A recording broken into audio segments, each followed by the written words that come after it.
It was a Pesach, it was April. I think it was the 8th of April. It was pretty cold. You know, like the snow hardly melts yet. You know, we have very cold climate, winters, and it just starts to melt the snow. It's pretty cold, that you needed coats. It was no summer. Now, did you have sufficient clothing for that type of cold? We had a coat on, and I put a skirt on and a blouse, and I put a dress over it, and you itching, and you didn't bathe, and you uncomfortable, and you try to take off things, you know, and your mother said, no, soon we're going to get somewhere we could wash. And this, you know, went on for 2 weeks. Do you have any idea how far you traveled? We had no idea where we was. Just one town they stopped, and there was a train station, and already they were speaking German. You know, I see. That's the only way they, you know, and we didn't know at all. Then while you were on this train in the boxcars, did you hear any German spoken at that time? Well, just when they stopped in a station, and just happened that our car was, and you have the little window, and you heard on the train station German speaking, so we knew that we wasn't in Hungary anymore. Who was in charge of the transport trains? The Germans. The Hungarians gave out the Jews for the Germans. Like Romania didn't give it out. The country had to sign them out, that you give it to them, that, you know, this higher level, whoever, because they took Hungarian gypsies too, because that wasn't a good seed either. You know, that they Were took. the gypsies on this transport also? No, it was only Jewish people. It was, and still then we kept together a little bit with our hometown people.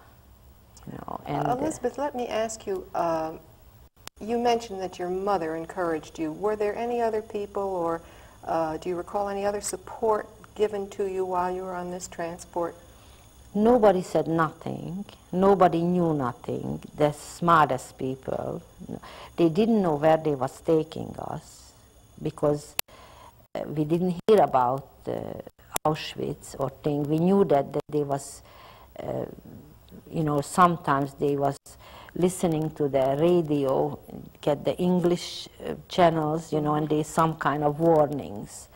But you couldn't do it because they took the radios away from the Jews just that 6 months, that nobody could hear nothing, and you had no communication at all. And we couldn't go out from the city, and nobody Jewish came in. So we had like a family doctor at home, you know, and he was passing our house, always going to the sanatorium there. And he was a very good friend with my mother. And he said that it's very bad things coming. But it meant like for everybody, you know, I mean, it wasn't... but the people, they couldn't stand up for you or what, you don't know. On the train, then, how was your food supply to Nothing, we didn't eat. Nothing at all? No, one station they gave water, who go and fight for it, you know, and my mother went to get us some. We didn't go, you know, we didn't go down.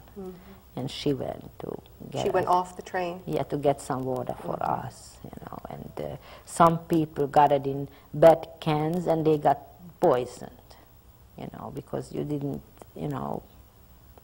For how long a period of time, then, did you not eat at all? About 2 days there. And then another day when we get there, you know, so it's... what was the general health, then, of the people in these boxcars? Well, it was the old people, some of them, some died already, took it off from the train, you know, because some very old people. And the young ones, you know, you just survive. You just, nothing happened if you don't eat for 2 days, you know, really. Mm-hmm. Do you recall what your thoughts were then, as far as you're concerned, for the next few days and what Well, was I was coming? very sorry for my father, because, you know, he always provided and very quiet, and he just said it's everything gonna be fine. But you just wait what's gonna happen. You don't know what's coming, so you don't know. So it's. Now, what happened with the bodies of the people who died? They just on the took it off boxcar? from the train. They just took it off, and you don't know what happens, and you hear crying and screaming, but you don't, you know, it's. How about the very young children on this trip? How did they manage? They're very bad. They were screaming and crying, and you know, who had the mother milk, you know, they fed them, and who didn't, just put them to sleep somehow, you know. They tried to do anything, but can do nothing. Would you tell me then, where did this train finally take you? Well, then they took us to Auschwitz, but we didn't know that was Auschwitz. We didn't know that that's a town, because the train just stopped. And then they said everybody to get off. And actually you didn't know, when you was in the back, what happened in the front. You didn't know till you didn't get there what to do.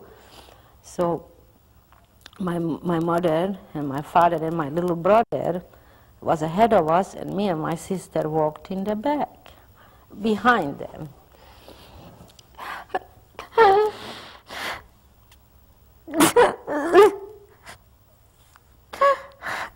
Sorry. That's all right, Elizabeth.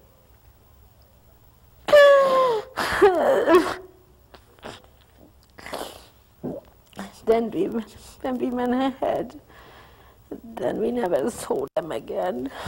Just me and my sister. You saw them coming off the train? Yeah. And then And on you the followed front there was a lot of German soldiers. And they had some Hungarian interpreters. And then one was going this way and one was going that way. And and they said, you're gonna see them just with children. For a while they're gonna separate us.